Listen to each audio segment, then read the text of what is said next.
Tomwa kumanya abantu aba bakabingo mu byaro bibiri ebiri mu mukono mura ekiri kushanga mu district ya Kyenjojo na Kikuba ekiri kushanga mu district ya Kyegegwa.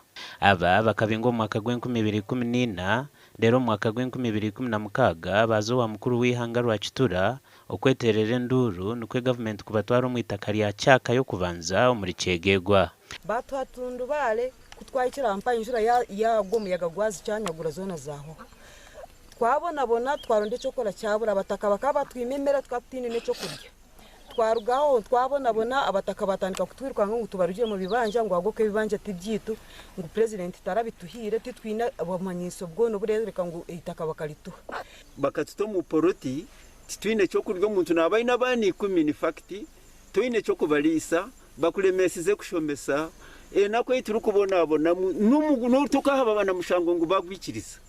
Abera ariho rukurira abantu aba nagira ngo itakere babatireho neri empungi ngo kandi buri umwe bakabana bamuha proti aho batari kubasa kuhinga bakatunga ibyo kurya. Mwe ntumazire mu bwire bw'inyi tubona turinzire ngo government tugarice mu beremere abakazi bafe betwa wasa seo batutoroka ko ne bagenda abatakane babatwala abayinamu.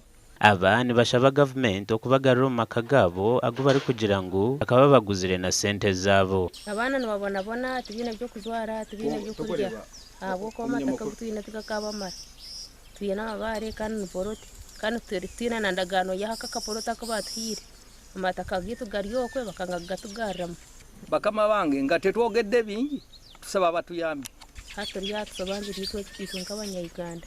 Chairman LC5 habwa Kyegegwa John Kisoke bya mukama enshonga z'abantu aba yazigamba hwati turiyo tukora fora urundi tuhonereza kurora report yakorwa kandi yakokitinisa president kandi itakeri yarugo mikono ya government ishobora kuba itaka ry'abantu barwentu abantu bakazinga kandi bagaruka batunge byapa kabenko kokororaho nibo bakama bitakeri.